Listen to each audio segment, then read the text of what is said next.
Antigamente, eu achava que dirigir estava se tornando cada vez mais perigoso. Isso porque a mídia tende a destacar acidentes de carro com manchetes dramáticas. Por exemplo, um acidente envolvendo vários carros no norte do Texas matou pelo menos 6 pessoas. Incrível! Diante disso, fiquei surpreso quando descobri que a taxa de mortalidade nas estradas diminuiu significativamente durante décadas. Isso ocorre mesmo com um número maior de motoristas nas estradas atualmente. Muitas vidas foram salvas graças a uma fiscalização mais rigorosa do uso dos cintos de segurança e a detecção de motoristas embriagados. Além disso, os carros estão equipados com zonas de deformação, airbags e freios ABS, tornando-os mais seguros. Você sabia que também houve grandes avanços no design e na engenharia das barreiras rodoviárias nos últimos 60 anos? Hoje você vai descobrir tudo isso.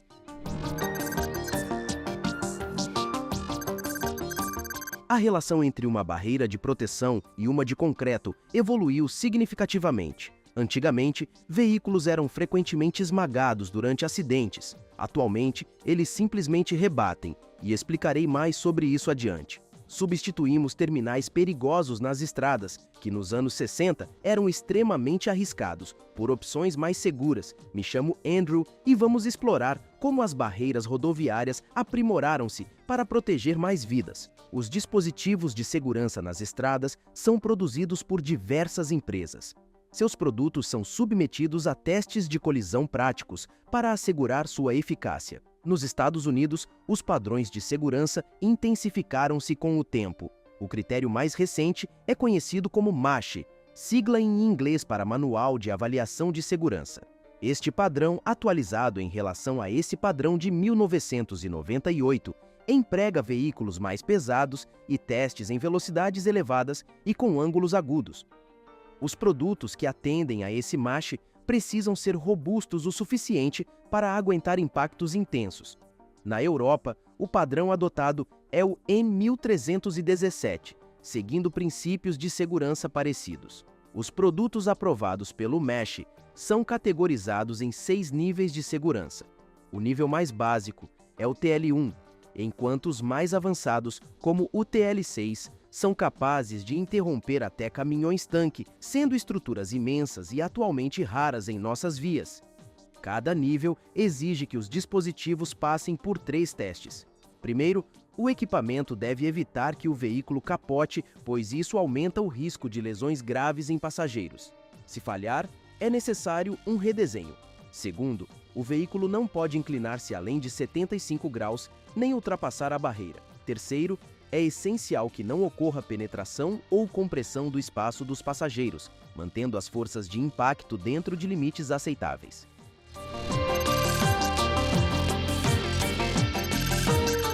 Todos esses dados são coletados e examinados para verificar se um produto é aprovado ou reprovado.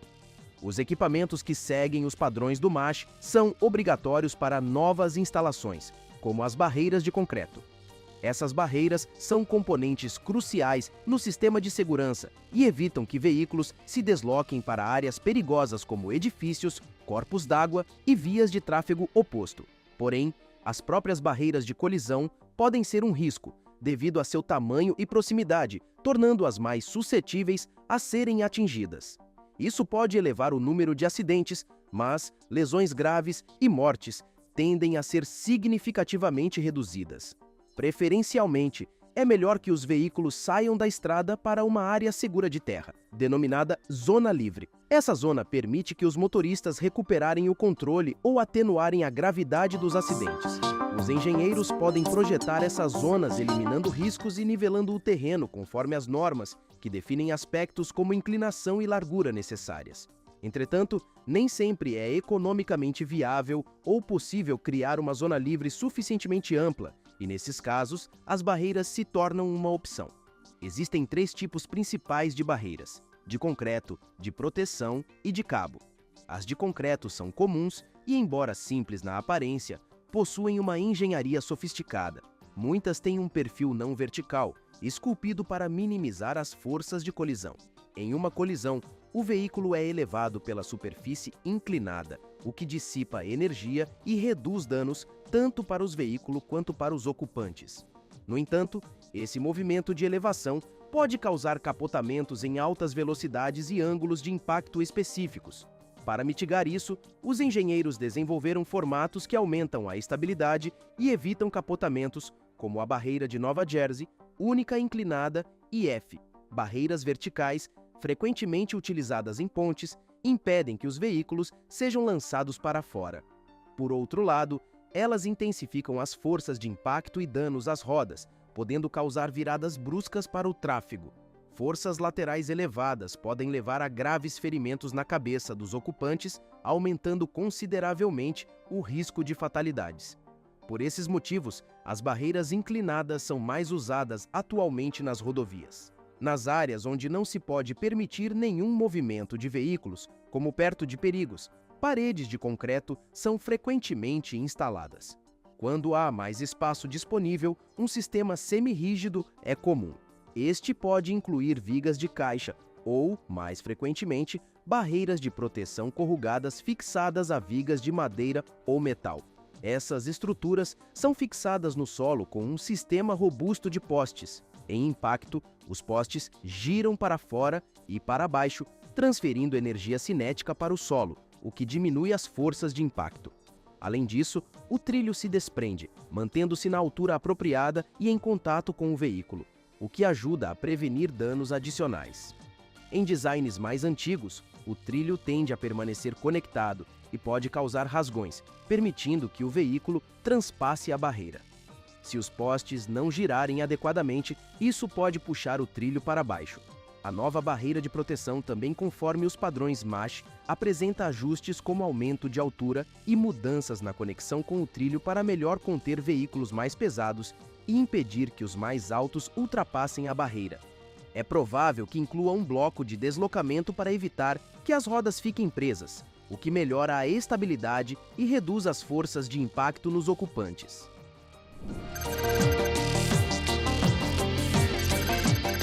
Lembre-se da conexão mencionada entre a barreira de proteção e o concreto. Engenheiros descobriram a necessidade de adicionar postes adicionais para evitar acidentes graves. Sem um reforço adequado, a barreira se dobra e rasga, resultando em colisões violentas com o concreto. Com a instalação de postes adicionais, o veículo pode rebater de maneira controlada, como previsto. Além disso, há as barreiras de cabo, colocadas em canteiros centrais. Elas impedem que veículos cruzem para o lado oposto e colidam com outros em sentido contrário. Presentes desde a década de 30, como mostra um vídeo de transporte do Missouri, essas barreiras são projetadas com 3 ou 4 cabos sob alta tensão. Esse design permite absorver impactos múltiplos e minimizar deslocamentos. As barreiras de cabo, contudo, são alvo de controvérsia. Críticos apontam riscos, atribuindo a escolha delas a esse baixo custo. Por outro lado, engenheiros de transporte defendem que elas diminuem lesões sérias e podem salvar mais vidas. De fato, essas barreiras custam consideravelmente menos que o concreto e são 40% mais acessíveis que as de proteção, demandando menos material e equipamentos leves. Elas também podem ser instaladas em terrenos inclinados, o que economiza em paisagismo.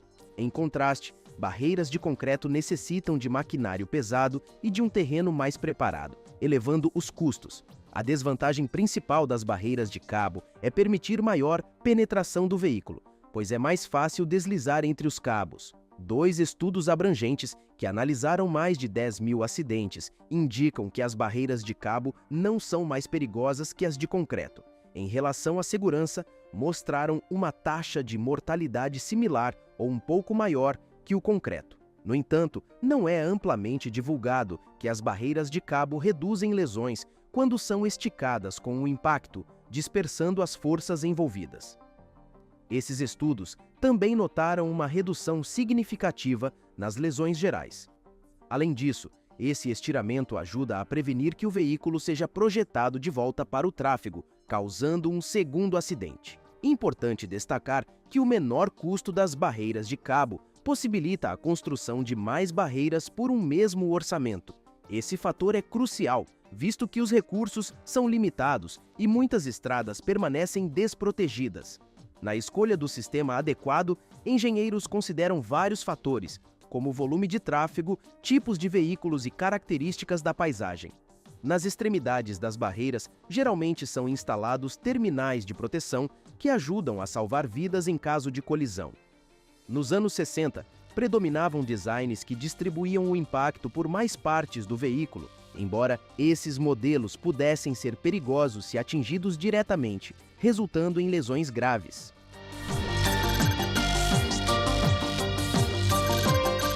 Nos anos 60, começaram a ser utilizadas extremidades inclinadas para o solo, que dobravam o trilho a 45 graus e o enterravam. Essas extremidades evitavam perfurações, porém os veículos ainda podiam capotar, levando a lesões sérias ou até a morte.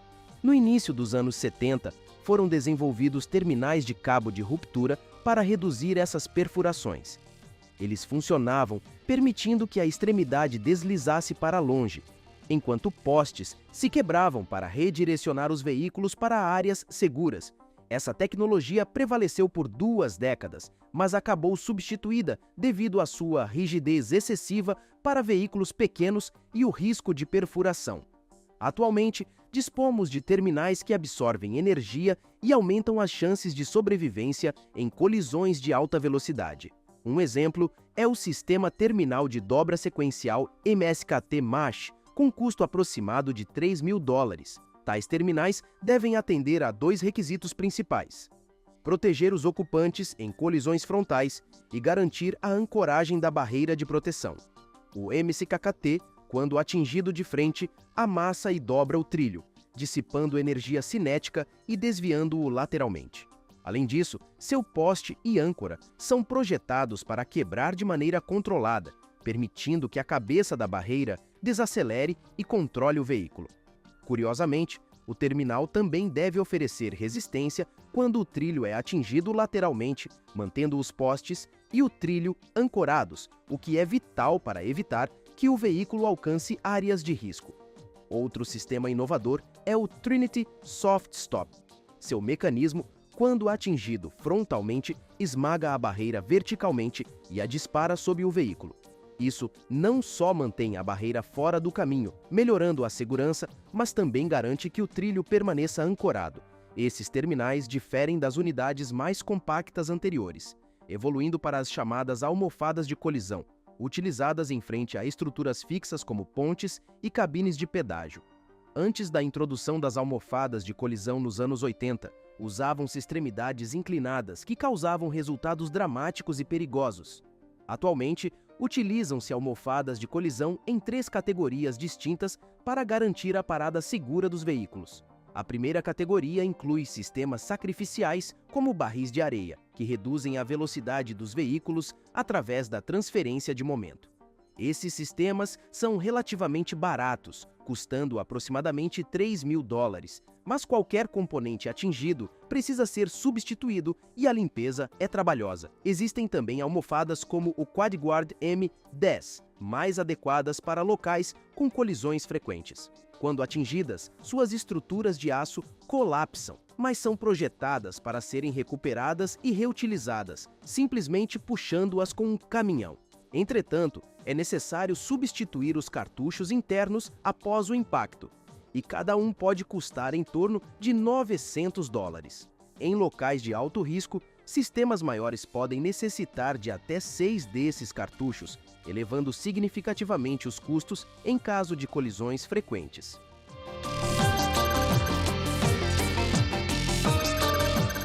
Engenheiros projetam sistemas de segurança para locais com altas taxas de colisões, utilizando almofadas que podem ser redefinidas rapidamente e requerem menos recursos para reparos. Um exemplo notável é o Smart Cushion da SCI. Este dispositivo utiliza um cilindro de gás interno, que ajusta a resistência a esse impacto de acordo com o peso e a velocidade do veículo, oferecendo a parada adequada tanto para carros quanto para caminhões. Após uma colisão, a almofada é facilmente reconfigurada, com a substituição de alguns parafusos. Sistemas alternativos, como o compressor da Trafix, empregam poliuretano de alta densidade, que absorve o choque e retorna à forma original após o impacto. Embora as almofadas restauráveis custem mais do que as que usam cartuchos substituíveis, os gastos com reparos são significativamente menores. Com o tempo, essas unidades restauráveis tendem a ser mais econômicas. Esse método de proteção nos leva a refletir sobre como os governos avaliam o investimento em segurança. Eles usam o conceito de custos de acidente para decidir se projetos de melhoria da segurança são viáveis economicamente. Engenheiros avaliam se os benefícios, como salvar vidas, justificam os custos, como a instalação de barreiras. O valor atribuído à vida humana varia conforme o local, mas o valor médio em 33 estados é de 4 milhões de dólares. Para aprofundar nesse tema, recomenda-se o podcast Vidas versus a Economia, da NPR's Planet Money. Há situações em que governos decidem que medidas de segurança não são justificáveis economicamente, como foi o caso de um trecho perigoso da highway em Ontário, conhecido como Carnage Alley. A ausência de barreiras no meio da pista resultou em várias mortes. Grupos locais, como Build the Barrier, pressionaram por melhorias, resultando na instalação de uma barreira de cabo e, posteriormente, o comprometimento com a instalação de barreiras de concreto durante todo o trecho. Esse caso destaca como a segurança nas estradas pode ser influenciada tanto pela percepção pública quanto pelos esforços dos engenheiros para proteger as pessoas. E aí, o que você achou? Sabia de tudo isso? Deixe sua opinião nos comentários aqui embaixo.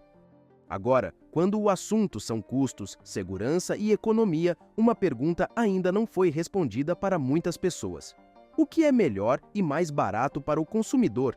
Um carro elétrico ou um carro com motor a combustão? Inclusive, clique no vídeo que está passando agora na sua tela e veja a análise criteriosa que eu fiz aqui no canal, calculando cada pilar necessário para se ter um carro no Brasil hoje e se sentir seguro, é claro. Então, se você gostou deste vídeo, não deixe de dar seu like e se inscrever no canal ativando as notificações porque posto vídeos novos todos os dias. Inclusive, te vejo no próximo.